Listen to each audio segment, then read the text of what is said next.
তোমরা সবাই কেমন আছো? আশা করি তোমরা আছো অনেক ভালো। আর আমি আজকে একটা ডেজার্ট আইটেম নিয়ে চলে এসেছি তোমাদের সামনে। আজকে বানিয়ে ফেলেছি এই অসাধারণ ব্রেড মালাই। তো দেখতে পাচ্ছ যতটা সুন্দর দেখতে ততটাই সুন্দর খেতে। তো এটা কিভাবে বানালাম সেটা দেখতে হলে পুরো ভিডিওটা ফলো করতে থাকো, দেখতে থাকো। দেখো এখানে আমি ব্রেড নিয়ে নিয়েছি। তো আমি এখানে 4 পিস ব্রেড নিয়ে নিয়েছি। তোমরা বেশি করলে ব্রেডটা বাড়িয়ে নেবে আর সমস্ত উপকরণই সেই অনুযায়ী বাড়িয়ে নেবে। তো চলো এবার আমি কি করব, ব্রেডটার চারপাশটা যে ব্রাউন সাইডটা আছে দেখো, এই সাইডগুলোকে আমি পুরো কেটে পরিষ্কার করে নেব। নেওয়ার পরে আমি একটু সেঁকে নেব, কারণ হচ্ছে আমি ব্রেডটা ডাইরেক্ট এরকমভাবে কখনো খাই না। তো এই যে দেখো এগুলো বেরিয়েছে। যদিও এগুলো দিয়ে ব্রেড কাম হয়, আরও অনেক টুকটাক স্ন্যাক্স রেসিপি বানানো যায়, বাট আমি সেটা করিনি। আমি এগুলোকে কাককে দিয়েছি খেতে, কাক পাখি খেয়েছে। আচ্ছা যাই হোক, তো এখানে দেখো ব্রেডগুলো আমি জাস্ট একটু হালকা করে সেঁকে নেব। একেবারে ডাইরেক্ট কাঁচা ব্রেডটা আমি খাই না বলে করিনি। দেখো পূর্বেও না লালও হবে না, কিছুই না, জাস্ট হালকা করে একটু সেঁকে নেওয়া, গরম করে নেওয়া, ঠিক আছে। তো এইভাবে নিয়ে আমি রেখে দিলাম। বাকি প্রসেসটা দেখতে থাকো। এখানে একটা ফ্রাই প্যান নিয়ে নিয়েছি, এর মধ্যে কিছুটা দুধ দিয়ে নিলাম। দুধটা যদিও আমি আগের থেকে গরম করে রেখেছিলাম, তো সেই দুধটাই আমি এখানে দিয়ে নিলাম। দিয়ে এর মধ্যে 1 চামচ চিনি দিলাম। চিনিটা দিয়ে বেশ ভালো করে নাড়াচাড়া করব, চিনিটা যতক্ষণ না গলে যাচ্ছে। তারপরে আমি এর মধ্যে গুঁড়ো দুধ দিয়ে দেবো, কারণ এটা ব্রেডের ভেতরে যে ক্ষীরটা দেবো সেটাই বানাচ্ছি, ঠিক আছে। তো এখানে আমি কিছুটা গুঁড়ো দুধ দিয়ে নিলাম, মানে পাউডার দুধ যেটা, এটা দিয়ে নিলাম। দেওয়ার পরে ভালো করে মিক্স করতে হবে। এটাকে মিক্স করে অনবরত একটু নেড়ে এটাকে মিক্স করে নিতে হবে, যাতে লেগে পুড়ে না যায়। তো এটা ঘনও হবে, ঘন হয়ে গেছে দেখো। আর আমি এখানে কালারটা দেখতে পাচ্ছ একটু ইয়েলো টাইপ এসছে, কারণ আমি এখানে একটু কাস্টার্ড দিয়েছিলাম, একটু সামান্য, এটা না দিলেও হয়, আমি দিয়েছি জাস্ট কালারটা যাতে একটু এরকম দেখতে লাগে তাই। তো দেখো এটা পুরো কিন্তু ঘন হয়ে গেছে, ঘন হয়ে গেছে সুন্দরভাবে। এবার এটাকে আমি গ্যাস অফ করে নামিয়ে নেব। নামিয়ে নিয়ে বাকি প্রসেসটা দেখতে থাকো। ব্রেডগুলো দেখো এখানে নিয়ে নিয়েছি, আর এই যে ক্ষীরটা রেডি হয়ে গেছে একদম ঘনভাবে, মাখাভাবে একদম। তো যাই হোক, এবার এগুলোকে আমি কেটে নেব। তো দেখো কেটে নিয়েছি আমি আমার ইচ্ছা মতো, 2 রকম শেপ বানিয়েছি। তোমরা তোমাদের ইচ্ছা মতো এটা কাট করে নিতে পারো, কোনো অসুবিধা নেই। নিয়ে আমি এগুলোকে সব ভেতরে স্যান্ডউইচ টাইপের বানিয়ে নিয়েছি। দেখো ভেতরে দিয়ে একটার উপরে আর একটা চাপিয়ে দিয়েছি, দিয়ে এইভাবে আমি সব কটাকে রেডি করে নিয়েছি। এই দেখো, এই যে দেখতে কতটা সুন্দর লাগছে ভেতরটা, ওই জন্য আমি কাস্টার্ডটা দিয়েছি, যে হলুদ মতন লাগছে বেশ।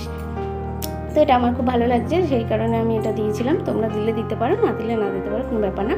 তো যাই হোক, এই যে রেডি হয়ে গেল, সাজিয়ে নিয়েছি একটা প্লেটে। দেখো এখানে আমি আবারও ফ্রাই প্যানটা বসিয়ে নিয়েছি, ওই একই ফ্রাই প্যান। আমি ধুইও নি, কিছুই না, কারণ ধোয়ার প্রয়োজন নেই। আমি এটা মালাইটা বানাবো, যেটা ব্রেড মালাই তো দিতেই হবে। তো সেটার জন্যে আমি এখানে দুধ নিয়ে নিয়েছি, তার মধ্যে দিয়ে নিচ্ছি 3 চামচ চিনি। আর এটাই অনেক মিষ্টি হয়েছিল।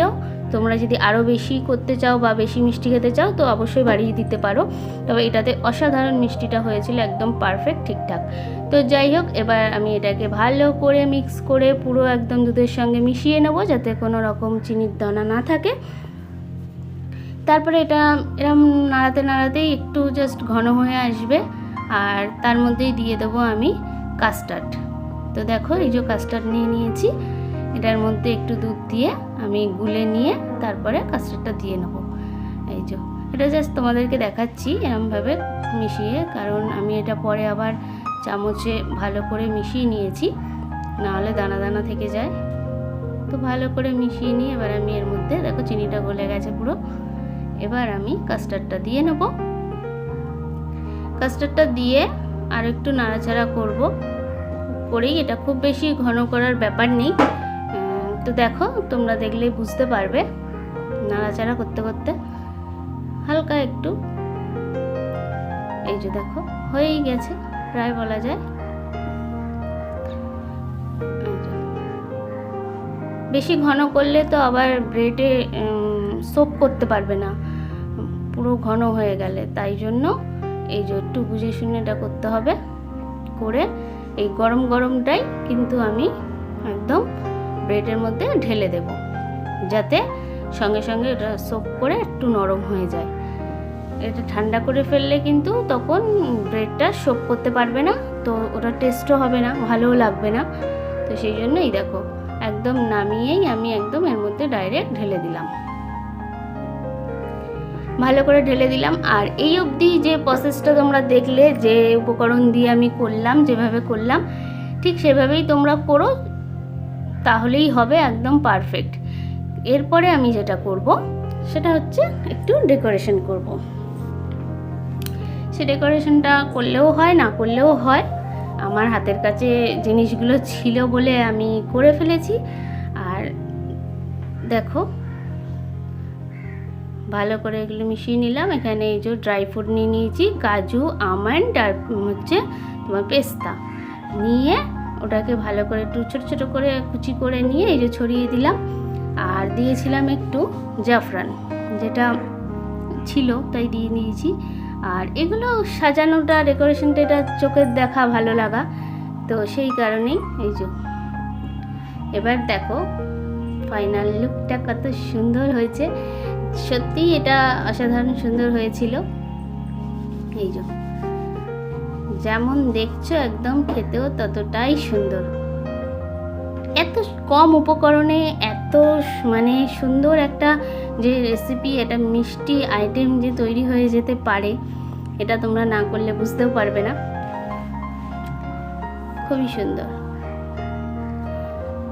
তো তোমাদের ভিডিওটা কেমন লাগলো অবশ্যই জানিও। আর যারা চ্যানেলটিকে সাবস্ক্রাইব করোনি, করে ফেলো, পাশে থেকো। দেখো কেটেও দেখিয়ে দিচ্ছি, যদিও সঙ্গে সঙ্গে আমি কাটছি, তাও দেখো ইজিলি কেটে বেরিয়ে এলো। আর মুখে দিয়ে তো আমার তো জাস্ট অসাধারণ লেগেছে, খুবই ভালো লেগেছে। আর খুব সফট তখনই হয়ে গেছে, আর একটু রাখলে তো আরও হয়ে যেত। এটা কিন্তু ফ্রিজে রেখে ঠান্ডা করেও খেতে পারো। তো আজকের মতো সকলকে টাটা।